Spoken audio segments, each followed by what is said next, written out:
So in today's lecture, we're going to be talking about how to make your application robust, secure, and user-ready.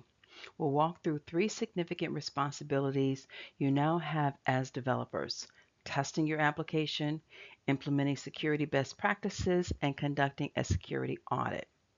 Now, these aren't just academic tasks that we're going to be doing. This is what professional developers do in the real world because releasing an application with bugs and vulnerability can damage credibility and user trust, and in serious cases, even get the company sued. So let's begin with testing. Testing is not just about seeing if it works. It's about finding every breakable piece in your application before a real user does.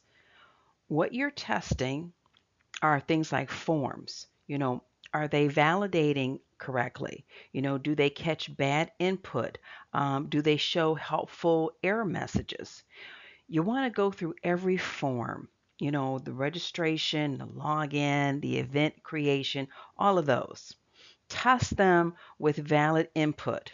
Test them with empty fields, and then test them with invalid input.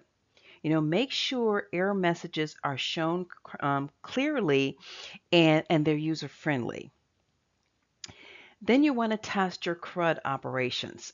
Can you create, update, read, and delete records without any kind of error?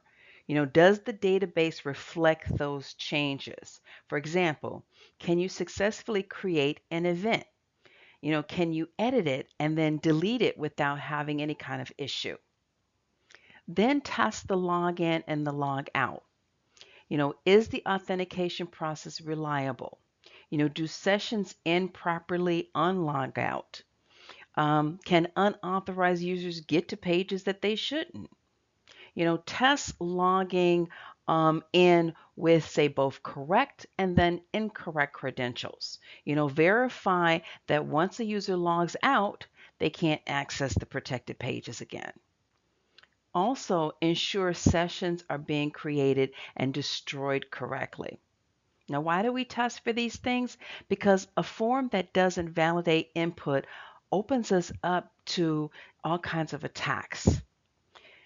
A broken CRUD function can corrupt our data and even allow unauthorized access. And a login system that doesn't manage sessions securely invites session hijacking. So some of the common issues I want you to look out for are pages that don't load or show errors. Forms that don't validate input or show maybe incorrect error messages. Buttons or links that don't go anywhere. Sessions that don't expire or allow unauthorized access. Now, every time you fix something, document it. This is how developers work in teams. They log bugs, they record how to replicate them, and then they track the resolution. Now, your bug report that you should create should include a brief description of the bug. That'll be sort of like your title. Steps to reproduce it. And this is going to help others replicate and confirm the bug that you found. And then the fix that you applied. And you want to be specific, whether it was changing the SQL query, adjusting a session variable, or fixing an HTML tag. This is so that you remember how you solved it. So you can use a very simple format that would, similar to what we have here, where we list the bug, the login form accepts blank passwords. And then the steps would be to submit login form without a password. And then the fix would be added required attributes in the form and a check for empty fields in PHP. Now, again, why does this matter? It's part of your paper trail in development, and it saves you time when issues may be resurfaced, and it teaches problem-solving discipline. Now, user input is the number one way that hackers try to break your app. So if you don't sanitize input, you're basically inviting trouble. So a couple of best practices are to use HTML special characters function in order to prevent script injection when outputting data. And then use the filter var function for cleaning email addresses, integers, and similar things. So here's a couple of examples of the scripts that we could use. Now, why does this matter? Without it, a user could enter, say, the tag script, alert hijacked, and then end tag script into a form and then execute like malicious JavaScript on your site.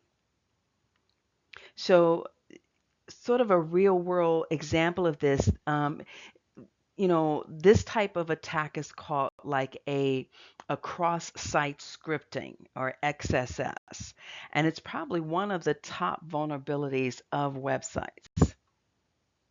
Now, we talked about this in a few lectures back. Directly inserting user input into an SQL query is probably one of the most dangerous things you can do. So instead, remember we talked about using prepared statements with placeholders in order to prevent SQL injections. And here's an example of how we could do that. Now, why does this matter? It separates the SQL logic from the data, and it prevents attackers from injecting malicious SQL code. SQL injection, it's a serious attack. Hackers can delete or download your entire database if you don't protect it. So one of the real world examples was the famous 2007 Heartland payment systems breach, where it exploited an SQL injection to access millions of credit card numbers. I'll try to put a link to some information about that in the course room. Now, this is another thing that we covered before as well, sessions. So sessions are how your site keeps track of your logged in users. If mismanaged, someone could hijack a session and then impersonate a user. So you always want to regenerate session IDs after a successful login. And this is the code of how you would do that. Now, you also want to build in session expiration logic. For example, track the last activity timestamp and then destroy the session after a period of time of interactivity. Now, again, the best practices for managing sessions is to use that session regenerate ID of true, after the login to prevent session fixation. Set session timeout logic to auto log out inactive users, and then store only minimal non-sensitive data within the session. Now, why does this matter? Think about banking apps or shopping carts. A hijacked session could mean someone sees another user's private information or even, say, changes their account settings.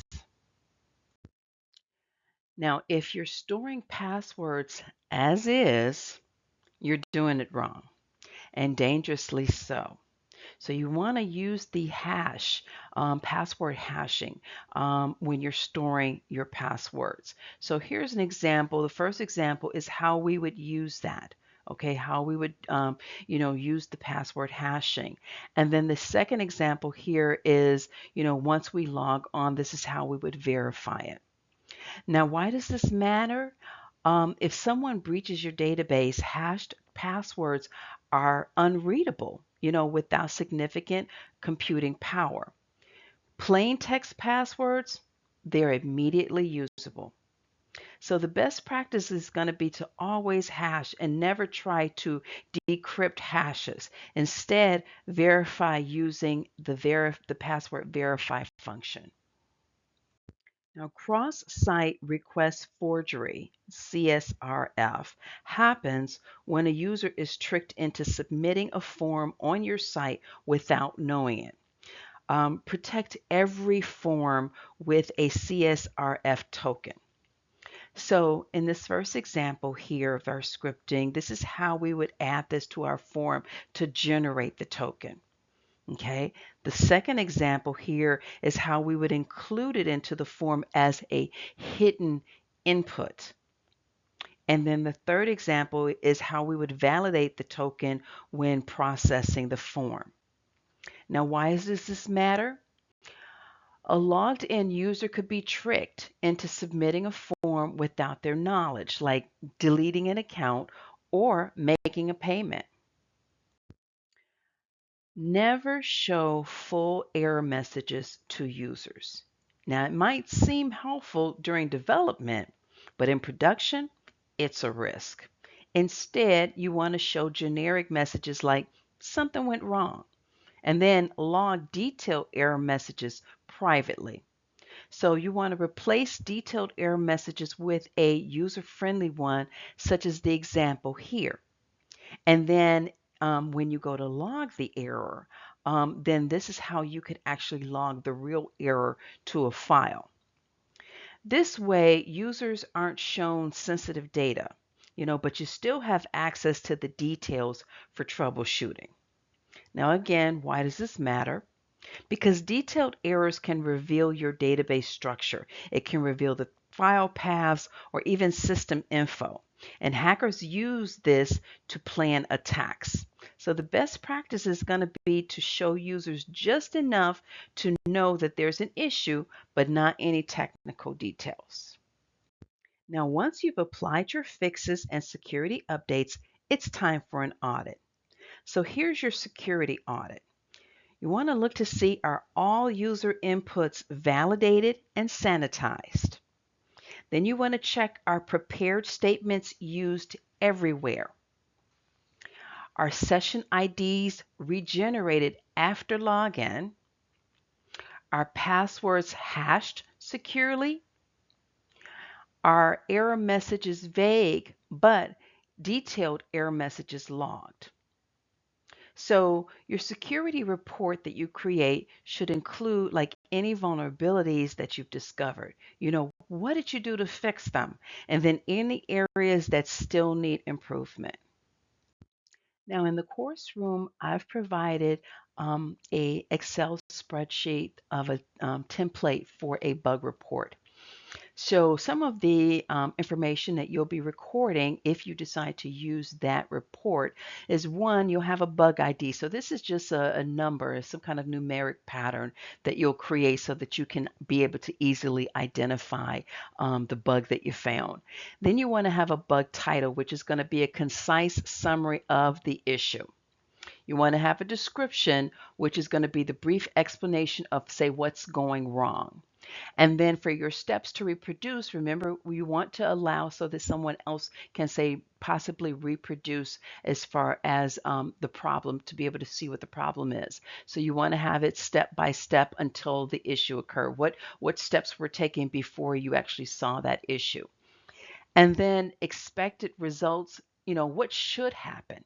Okay, but the actual results will be what is actually happening instead. Then you want to rate the severity, low, medium, high, critical, because sometimes time you may have to spend more resources working on the more critical or high severity ones and kind of maybe leave the medium and low ones to a little later.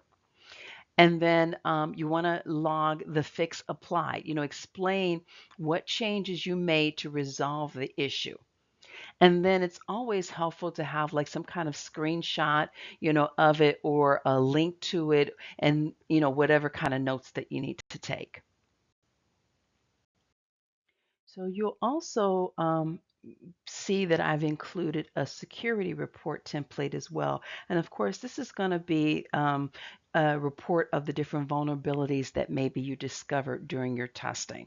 So you'll list the section, was this related to input sanitation, prepared statements, session management, password hashing, or CSRF protection. And then in your findings, you'll describe the security issue or the vulnerability that you discovered during your review. Examples could be, user input on login form is not sanitized. Passwords are stored in plain text in the database. And then for the fix applied, you'll describe what you did to fix the problem or improve security. So you rewrote the SQL query to include PDO prepared statements.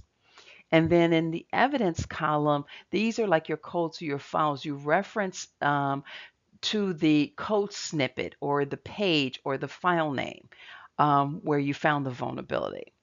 And then for the status, you'll report whether the issue has been resolved or has it been partially resolved or is it still outstanding.